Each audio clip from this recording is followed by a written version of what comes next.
Hello, I'm Desiree Garner. I'm 29 years old. I've been a Boys and Girls Club member since I was 5. I grew up in Northwoods Public Housing first, then I went to the Boys and Girls Club there, and then I moved to L.R. Patton and Butler Terrace Public Housing, and I've stayed there for over 17 years. That's when I started going to Seminole. Mr. Archie knocked on our door, and he went around and knocked on our door and asked my mom if we could be a part of the Boys and Girls Club. I had been a club member there until I was 17. It made a big impact on me. I've seen a lot of mentors come and go. So I got to see somebody outside of my environment that was actually thriving. If I hadn't been with the Boys and Girls Club, I probably wouldn't have had an opportunity to see that. They say it takes a community to raise a child. I believe that they helped my mom raise my brothers and I. We didn't have a lot. It was hard on my mom working too and trying to take care of us. And then there was a lot going on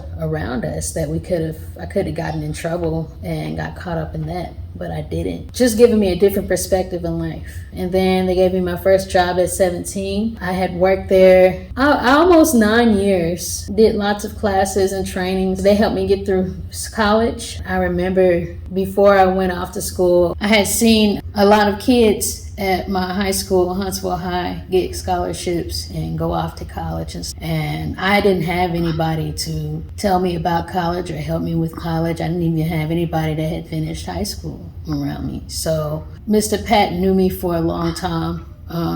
He was like, we got to get you out of here. They helped me out. They helped me a lot. I did Youth of the Year. I came in second place, but I still got a scholarship. They linked me up with Geeks and Nerds Foundation. Mrs. Beth Morin, she helped me get scholarships. So yeah, they helped me get through college. And when I came home and I couldn't stay at home, I had people like Mrs. Vicky and Mrs. Carla or Mrs. J who would let me stay with them, so I didn't have to go home. I could just stay there and I can go back to school. They've been a big part of my life in more ways than they'll know. I think it's a blessing from God.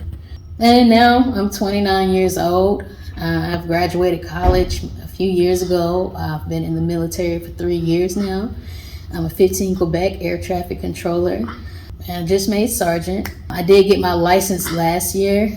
I've always had a phobia of driving, and I've had to get over that going to the military. Came back from South Korea a few weeks ago and I needed to get my license.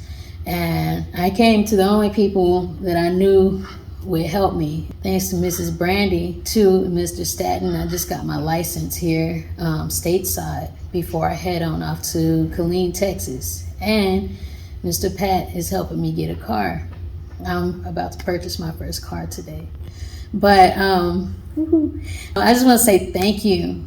Thank you for being a major impact in my life, being a huge part of my life. I know that without you guys, I wouldn't have made it as far as I did. I've seen a lot of classmates that grew up with me that didn't make it.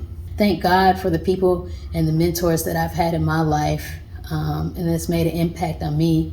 And I'm going to go and do the same thing. That's why I always pay it forward, and I strive to do my best in everything that I do and be of service to others.